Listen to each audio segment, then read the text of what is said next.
Mày tranh máu, tranh bên này máu. Ê, tranh mà nhập thọt.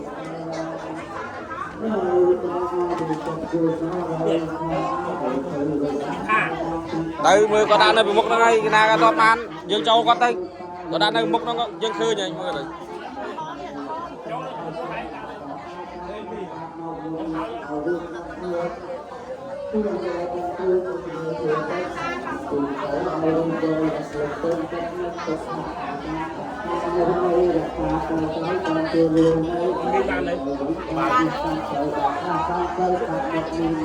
Đánh đi, ăn phải chó, bán cho bán đi.